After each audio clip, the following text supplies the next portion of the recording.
Let's do some exercises. First, involving attachment of a single algebraic element. Here, I have attached the 7th root of 2 to rational numbers. This certainly satisfies a rational polynomial, so it is algebraic over Q. I claim that the subfield generated by this strange looking element is all of Q adjoined with alpha. Try to prove this. Alpha satisfies x to the 7 minus 2, which is irreducible over Q by Eisenstein's criterion.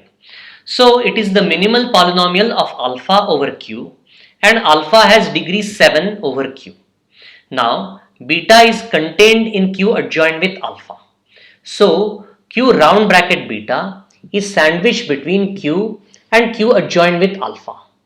Therefore, by multiplicativity of degrees, the product of the two intermediate degrees is 7, which means one of the two degrees must be 7 and the other is 1. Now, I claim that beta is irrational. That would mean that Q round bracket beta strictly contains Q, which means this degree must be greater than 1, so it must be 7. Then the other degree has to be 1, which just means that the two fields are equal. So why is beta irrational? Well, we know that 1 alpha alpha square up to alpha to the 6 are linearly independent over Q from the quotient description of Q adjoined with alpha.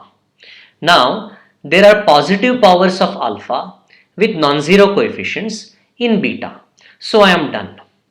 Note that the degree of beta over Q is automatically 7, and we found it without finding the minimal polynomial, which would have been quite unpleasant. The degree formula is simple, but combined with our ring theoretic analysis of algebraic elements, it can produce striking results. Exercise 2 says that any element in a finite extension is algebraic over the ground field, and the degree of its minimal polynomial divides the degree of the extension. This is a one-liner, so do it for yourself. From this tower, I know that the degree of the middle field over F divides the big degree n. In particular, this degree is finite, which makes alpha algebraic over the base field F. But then I know that for an algebraic alpha, the degree of its minimal polynomial over F is the same as the degree of this extension, and I know that that divides n. This exercise was basic, but it raises interesting questions about two possible converses. First, we showed here that every element of the bigger field E is algebraic over the ground field F. Such extensions are themselves called algebraic. So, we proved here that every finite extension is algebraic. The converse is false. You should observe that by Eisenstein's criterion, this extension has elements of unbounded degree over Q, and therefore it cannot be finite. But why is every element of this big field algebraic over Q? We will see the answer shortly. Second, we showed that the degree of any alpha over F divides the big degree n of E over F. Conversely, suppose I am given a divisor d of n. Then is there always an alpha in E of that degree over F? Again, the answer is no. See if you can find an example. Exercise 2 is basic and useful, so I have rewritten it here. But a picture of various fields and degrees like this is often more useful for thinking. Now, in exercise 3, I have made the situation a little more complex by adding an intermediate field M between the fields E and F. The degree of alpha over the base field F is given.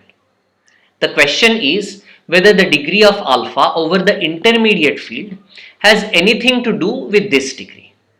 Again, this is a one-liner, so work it out. I have also drawn a picture here, but you might want to modify it a bit. Here, it is more useful to think of degree in terms of the minimal polynomial. The minimal polynomial of alpha over F is certainly a polynomial in Mx as well. So, it is a polynomial over M that alpha satisfies.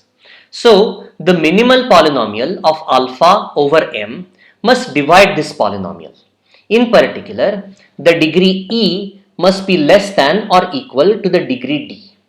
Note that E here is the degree of this field extension and D is the degree of this extension. All this is happening in some ambient field E that doesn't really matter here. This exercise is saying that moving up parallelly, the degree can only go down. Sometimes the degree stays the same and sometimes it decreases. When the degree does go down, it certainly need not divide the old degree. They are in different parts of the picture. I have given a simple example here to illustrate all these points. You should work out this example and remember it.